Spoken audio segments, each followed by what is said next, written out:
नमस्कार बच्चों, सुगम भारती इस पाठ्य पुस्तक में फिर से एक बार आपका स्वागत है।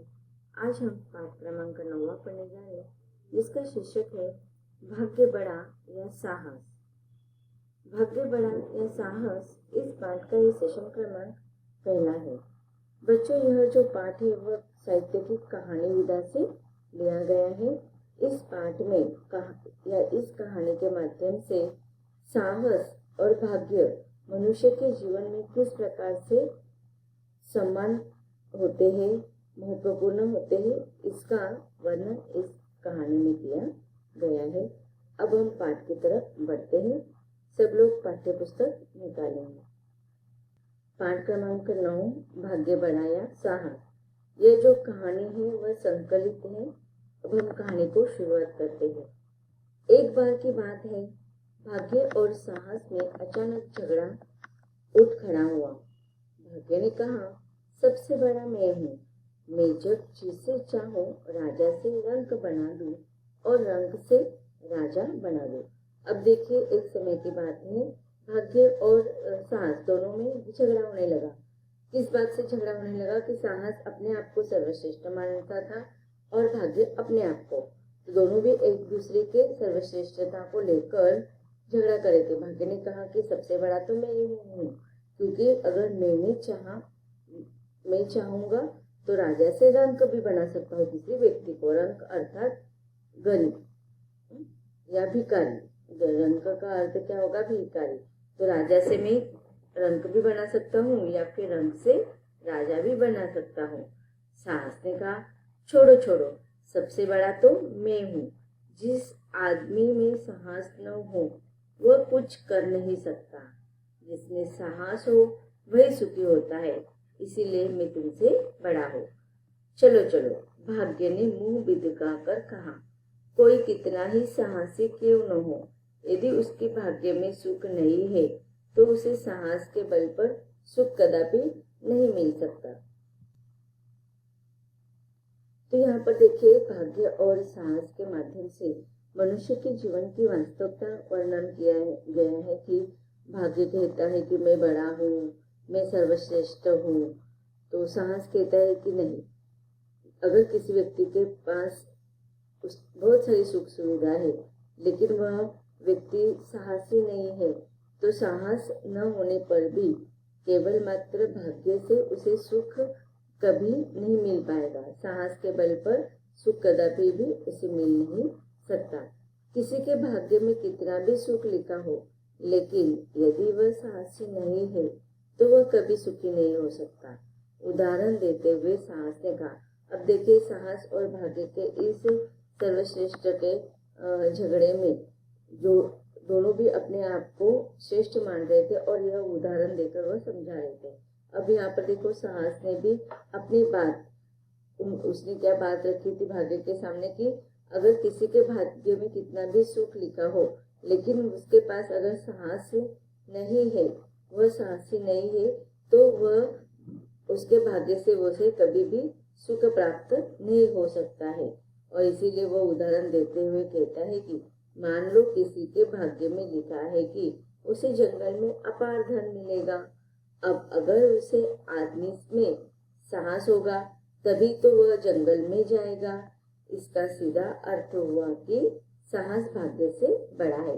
अपने बात को जताने के लिए, बताने के लिए साहस ने भाग्य को एक उदाहरण दिया कि अगर किसी मनुष्य के भाग्य में लिखा है कि उसे जंगल में अपार धन प्राप्त होने वाला है, बहुत ज्यादा धन जंगल में प्राप्त होने वाला है, ऐसे उसके भाग्य में लिखा है, लेकिन अगर उस व्यक्ति में जंगल में जाकर धन प्राप्त करने का साहस नहीं होगा तो भले ही उसके भाग्य में उस धन का सुख योग लिखा होगा, लेकिन जंगल में जाकर धन प्राप्त करने के लिए उसके अंदर साहस होना जरूरी है। अगर उस आदमी के पास साहस होगा तो ही तो वह जंगल में जाएगा। और इसका सीधा अर्थ होता है कि साहस भाग्य से बड़ा है। ये किसका मान्यता है? यह साहस को। होते होते बहस लंबी होती चली गई। भाग्य अपने को तरह तरह के मिसालें देकर बड़ा बताता और साहस उसकी दलीलों को काटकर अपने बड़ा होने की बात करता। तो इस प्रकार दोनों की बहस बहुत बढ़ती गई, लंबी समय तक वह और भी ज्यादा लंबी होती गई। लेकिन इस तरह एक दूसरे के कहने भर से तो कोई बड़ा नहीं हो जाता। आखिर दोनों के बीच यही तय हुआ कि इस झगड़े को निपटाने के लिए किसी तीसरे से इसका फैसला कराया जाए, जिसे वह बड़ा कह दे, उसी को बड़ा मान लिया जाए। अब देखिए, दोनों की बहस बहुत लंबी समय तक चलती रही, तो उन्होंने आखिरकार थक कर निर्णय लिया कि अगर हमारे दोनों के बीच में जो झगड़ा है उसको, इसका फैसला है ना, हम दोनों नहीं करेंगे बल्कि तीसरे व्यक्ति करेगा। तो और तीसरे व्यक्ति ने जो फैसला जो सुनाएगा, जिसे वो बड़ा कहेगा ना, उसे बड़ा मान्य कर दिया जाएगा। हाँ, यह ठीक है, भाग्य ने कहा। चलो हम किसी आदमी से ही इस बात का फैसला कराए किससे कराया जाए, ये दोनों के लिए ही अब समस्या थी।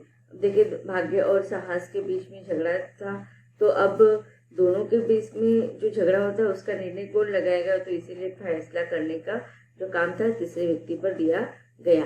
अब उसके लिए वो फैसला सुनाने के लिए किसी आदमी की उनको जरूरत थी। वो किसी आदमी से ही इस बात का फैसला कराना चाहते थे।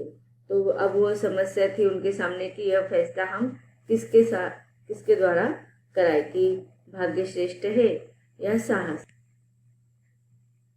दोनों कुछ देर सोचते रहे।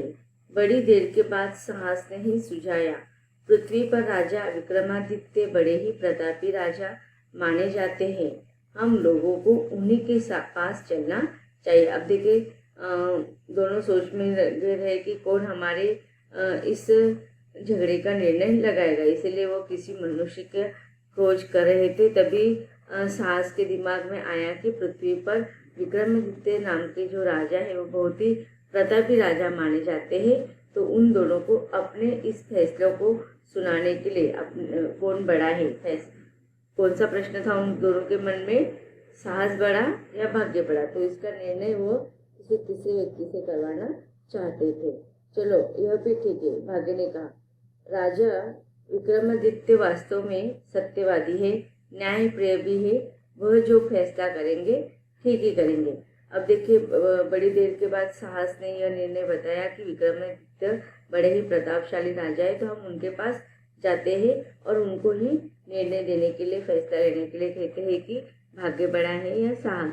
तो इस प्रकार यहाँ पर आगे देखो, राजा विक्रमादित्य का वर्णन किया गया है।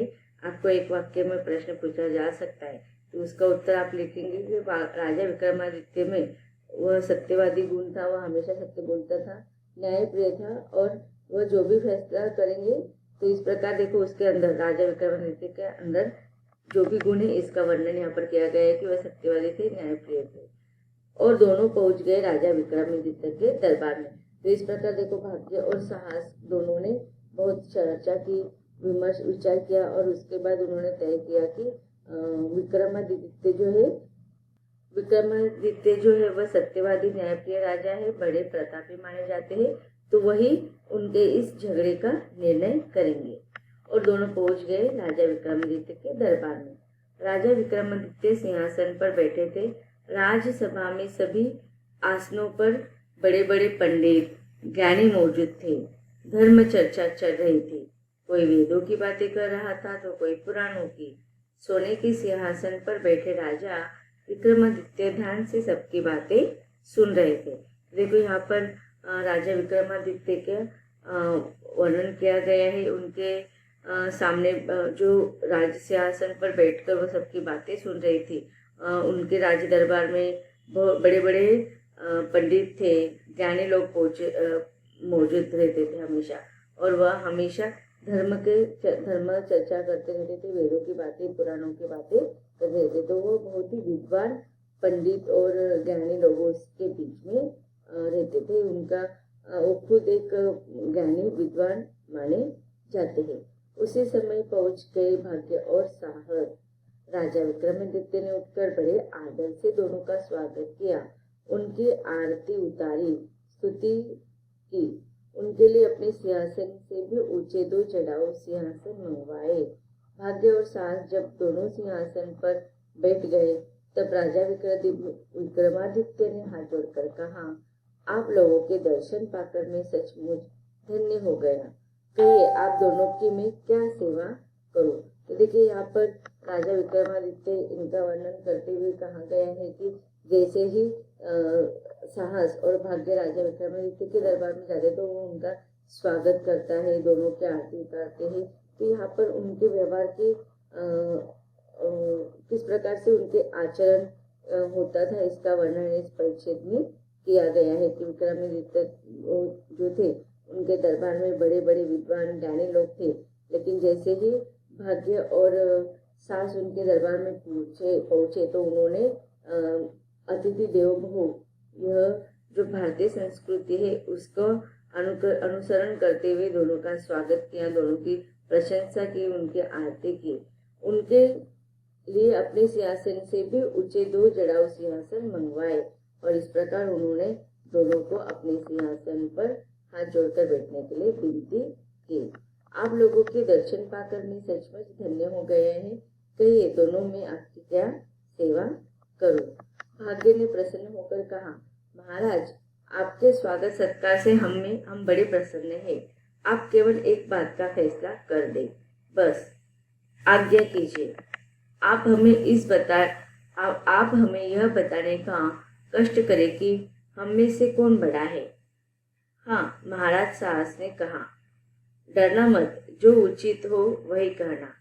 राजा विक्रमादित्य ने दरबार में बैठे ज्ञानी पंडितों की ओर देखा। पंडितों ने तुरंत राजा का मतलब समझ लिया।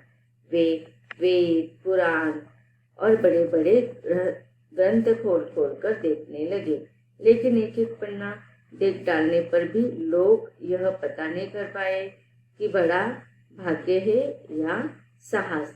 अब देखिए जैसे ही साहस और भाग्य विक्रमादित्य के दरबार में जाते हैं, उनको अपने मन की समस्या बताते हैं, तब विक्रमादित्य जो है उनके राज दरबार में जो बड़े विद्वान लोग थे, पराक्रमी थे, साहसी थे, उनके और देखते हुए उनके इस प्रश्न का उत्तर वह वेद पुराण और बड़े बड़े धार्मिक ग्रंथों में खोजने का प्रयास करने के लिए कहते हैं।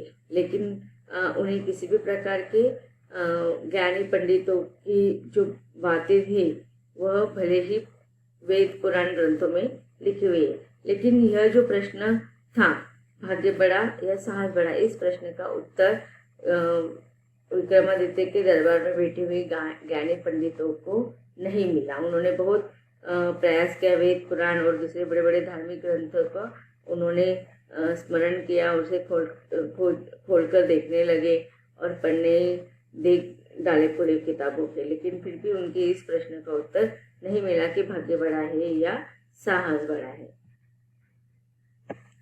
अब तो राजा विक्रमादित्य बड़े चक्कर में पड़ गए। आखिर उनसे कहे तो क्या कहे। भाग्य से उनके पास सब कुछ था, राज पाट, हाथी घोड़े, सेना, सिपाही और यश कीर्ति। अब देखिए यहाँ पर प्रश्न पूछा जा सकता है आपको एक वाक्य में कि राजा विक्रमादित्य के भाग्य में क्या क्या था, तो आप उसमें उत्तर में लिखेंगे एक वाक्य में राजपाट, हाथी घोड़े, सेना, सिपाही, यश कीर्ति, यह सारे राजा के भाग्य में था। अब राजा भी थोड़ा चक्कर में आ जाते हैं, प्रश्न उनके सामने उभर कर आ जाता है कि इन दोनों को मैं क्या उत्तर दूं। यह सब कुछ भाग्य के कारण ही तो था, लेकिन राजा विक्रमादित्य आखिर राजा थे, वीर थे। एक बार तो वो यमराज से भी जूझ पड़ने का उनमें साहस था, फिर वह साहस को कैसे छोटा करे। तो इस प्रकार वो सोच में लग जाते हैं कि भाग्य से मेरे पास सब कुछ है, लेकिन दूसरी तरफ वो सोचते हैं कि ये जो भी मैंने प्राप्त किया है वो अपने बलबूते पर मैंने प्राप्त किया है। अगर मेरे अंदर वीरता नहीं होती, साहस जैसे धैर्य गुण अनेक गुण नहीं होते, तो यह राजपाट क्या मैं मिल जाता मुझे नहीं। तो वो कहता है कि ये दोनों भी समान है। तो बच्चों अभी विक्रमादित्य किसे बड़ा कहते हैं यह हम इसके बाद के सेशन में पढ़ेंगे।